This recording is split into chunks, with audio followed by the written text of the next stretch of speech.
especially today, when the issue of the West Philippine Sea has become notable, the issue of the West Philippine Sea. I'll tell you that my involvement on the issue of West Philippine Sea started in 1968 when Tomas Cloma, the so-called discoverer of the Kalayaan Island Group, sold to the Philippines the so-called discovered islands for 1 peso. Kasi hindi naman niya makukontrol yun. So pinagbili niya kay Marcos, the old man, not Marcos, the BBM. Marcos, the old man. And Marcos created in 1968 a super secret task force to occupy the islands.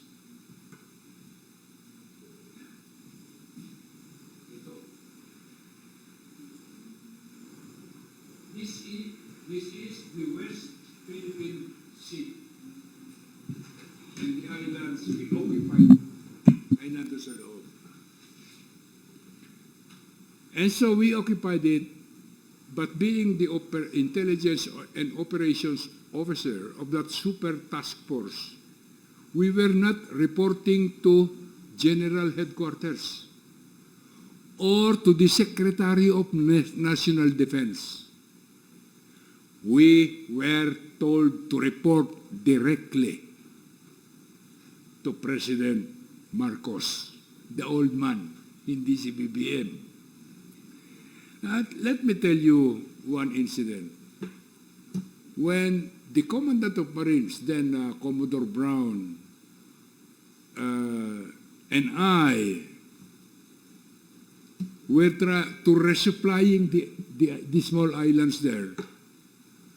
When we got to Pag-asa, there were 2 destroyers, Chinese, Taiwanese destroyers, anchored near.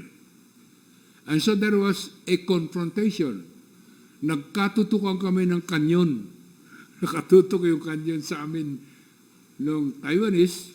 Nakatutok din yung kanyon namin sa Taiwanese. So nagkatutukan ng kanyon. So as required, we reported directly to President Marcos. And President Marcos told Commodore Brown, the Commandant of Marines at that time, Commodore, Marcos said, do not provoke. Exercise maximum tolerance, he said. Do not provoke a fight. So, ayun, nagkaganunan na lang kami, nagtitingin na, nagkakatutukan ng 2 kanyon, ng kanyon, ano? And at one time, siguro, Commodore Brown got tired of waiting. He sent a blinker signal inviting the Taiwanese captains for coffee aboard the Philippine Navy ship. Ewan ko kung naintindihan ng chick yung invitation. Hindi sumagot. Instead, umalis. So, nung pagtawag ni President Marcos, "Oh, Commodore, what's happening?" "Well, sir, we invited them for coffee. They did not answer. Instead, they left." Sabi ni President Marcos, good. So that's my first involvement in the area. In 1978, the CPP-NPA and the MNLF expanded their operations to Palawan. So it necessitated the activation of the 2nd Marine Brigade to address not only the issue of CPP-MPA, the MNLF, but including Kalayaan Island Group. So we became responsible. I was Deputy Brigade Commander at the time. But since my Brigade Commander was also the Deputy Commandant of Marines, pirming nasa Manila, so naiwan na naman yung Biason. Doon na naman siya na naman ang et cetera, et cetera.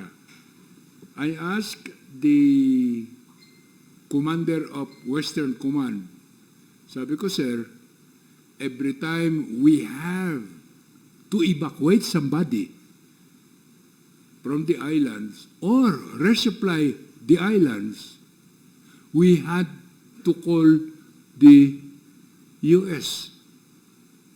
Navy for assistance. Ayun, sabi ko sa kanya, sir, maybe it's high time that we construct an airstrip in in the biggest island, Pag-asa, so that we don't have to go to the U.S. for assistance whenever we want to resupply or evacuate somebody from the islands. Ginawa yung airstrip at the cost of 81 million pesos that is now being used. Okay. So that's the second part of my involvement. My involvement in the question of the West Philippine Sea is when President Aquino filed a case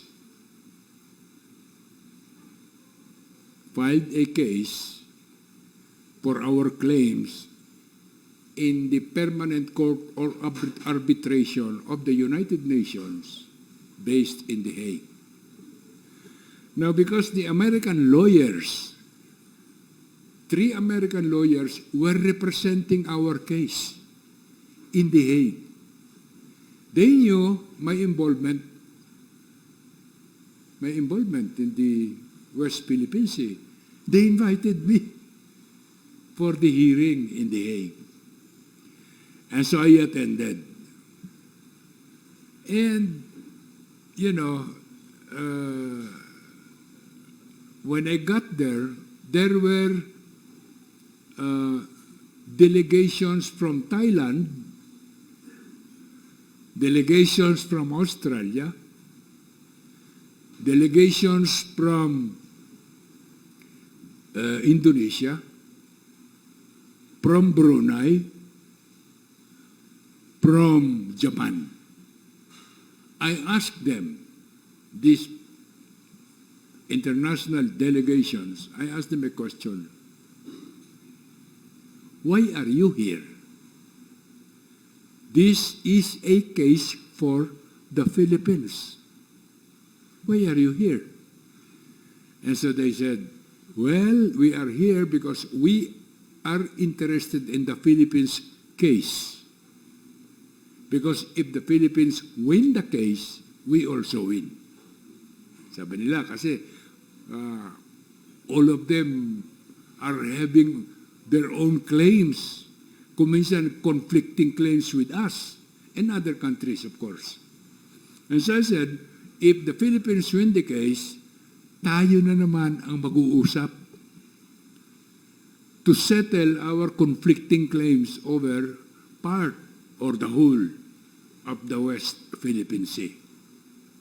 And I said, I am looking at Japan, and I was talking to the Japanese delegation. I am looking at Japan to take the lead because of your resources and your economic standing in the world. For example, about 5 to 6 trillion worth of commerce passes through that sea. So there is global interest in the resolution of the tension in the West Philippine Sea. Now, so I told the Japanese, kayo ang unang tinamaan ng aggression ng China. When China declared an air identification zone over Senkaku Island. Sa inyo ka ako yan eh, sabi ko niya. Big sabihin, hindi makakadaan ang Hapon over Senkaku Island kasi nag-declare nga ng air defense identification zone ang China over Senkaku Island. So, gera yan. Ano? Sabi ko, you have a problem, kayo unang tinamaan. But you have a problem. Your problem is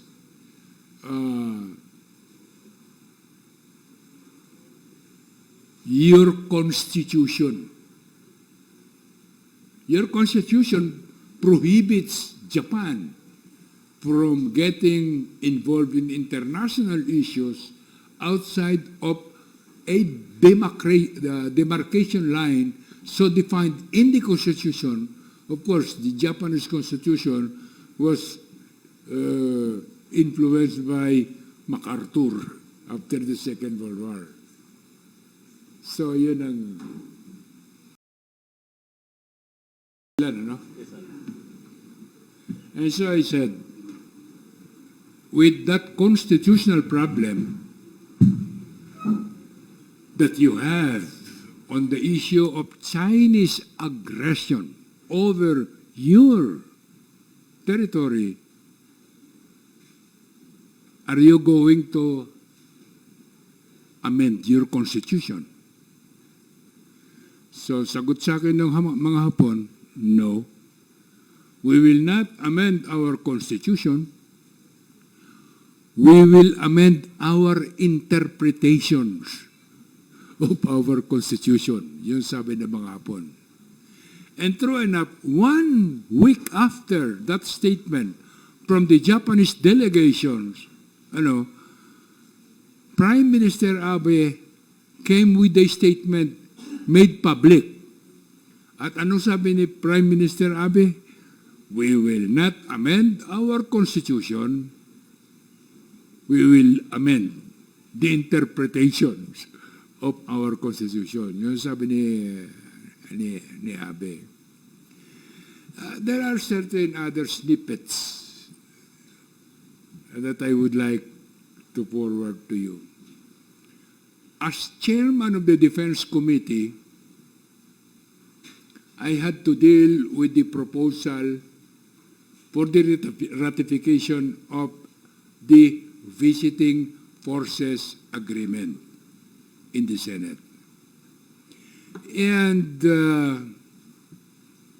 during the hearing, I asked that Ambassador Bosworth of the United States be invited. Ambassador Bosworth came to the hearing. I asked Ambassador Bosworth a question. Of course, I was baiting him. No? I asked him the question, Mr. Ambassador, your commander of the U.S. Pacific Command based in Hawaii issued a statement in Singapore. He said, the West Philippine Sea is not covered by the Mutual Defense Treaty. Is this true, Mr. Ambassador? The ambassador answered, no, Senator, so I cannot answer your question. And then I asked, who can answer that question? He said, probably a representative from the State Department of the United States. In 3 days, dumating yung uh, representative na yun. Maybe nahalata nila na pag hindi covered ng Mutual Defense Treaty of 1951 ang West Philippine Sea, I will vote against the Visiting Forces Agreement. So, nung tinanong ko yung representative, sabi sa akin, yes, it is covered. So I sponsored the ratification of the West Philippines, ratification of the Visiting Forces Agreement. There is another snippet, and this is the issue related to West Philippine Sea. Sometime in 2015 or whatever the date, I cannot recall the date now. But there was a requirement from the United Nations. And this is, the Philippines must submit a Philippine baseline law. Because the baseline issue is discussed in the United Nations Convention on the Law of the Sea. Ito yung pinag-usapan namin sa The Hague, And so therefore, if we file any claims or any diplomatic protest before the United Nations, ang magiging reference natin will be our Philippine baseline law. And there was none. So we were asked, Congress was asked. And ang daming nag-file ng different bills, defining the Philippine baseline. The chairperson of the Foreign Relations Committee submitted a proposed baseline to adopt the boundaries defined in the Treaty of Paris of 1898.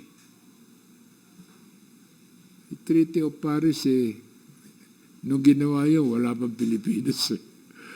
So, ang nagcha-champion doon sa presentation ng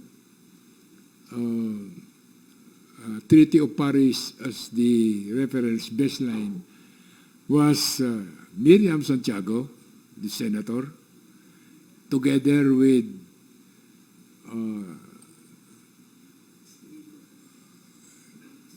Estelito Mendoza, Attorney Estelito Mendoza.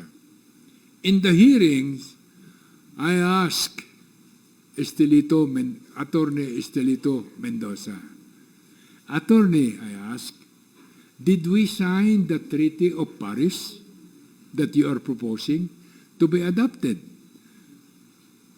He said, no. Wala pa kasing Pilipinas noon yung Treaty of Paris Then the next question, did we sign the United Nations Convention on the Law of the Sea? He said, yes.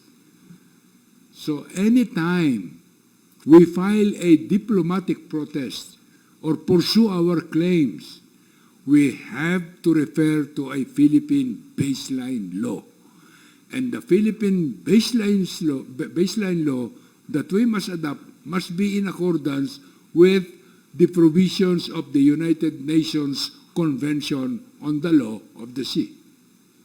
Kasi kung hindi, babasura lang ng United Nations yung claim natin o yung protest natin. So, to cut the story short, na-approve yung ating proposal. So, Philippine baseline law ang na-adapt. So, those are the little things na maybe, I don't know kung little things yung that we got involved in.